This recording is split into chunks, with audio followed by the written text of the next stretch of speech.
Менің атым Ару. Бүгін мен сіздерге ең сүйікті жерім, отаным, Қазақстан туралы айтып беремін. Оның жері соншалықты үлкен, мен жер шарының үстіндегі кішкентай нүкте деймін. Қазақстан жері бойынша дүние жүзінде 9-шы орында. Бұл біздің үлкен, кең далалы еліміздің пішіні. Біз өз тәуелсіздігімізді 1991 жылы алдық. Біздің бүгінгі тыныш өміріміз үшін көптеген батыр адамдар шайқасты, күресті. Біз олардың есімін, олардың арманын мәңгі ұмытпаймыз.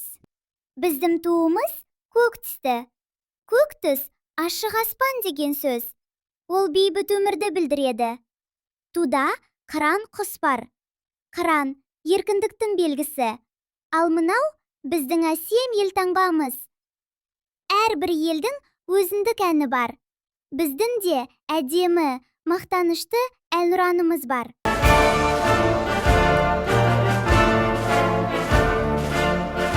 Осы уақытқа дейін елімізде 2 президент болды. Біріншісі Нұрсұлтан Назарбаев. Қазіргі президент Қасым-Жомарт Тоқаев.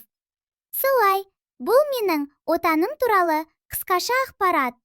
Мен бұл әдемі, кең байтақ жерді, Қазақстанымды сүйемін. Менімен болғаныңа рахмет досым.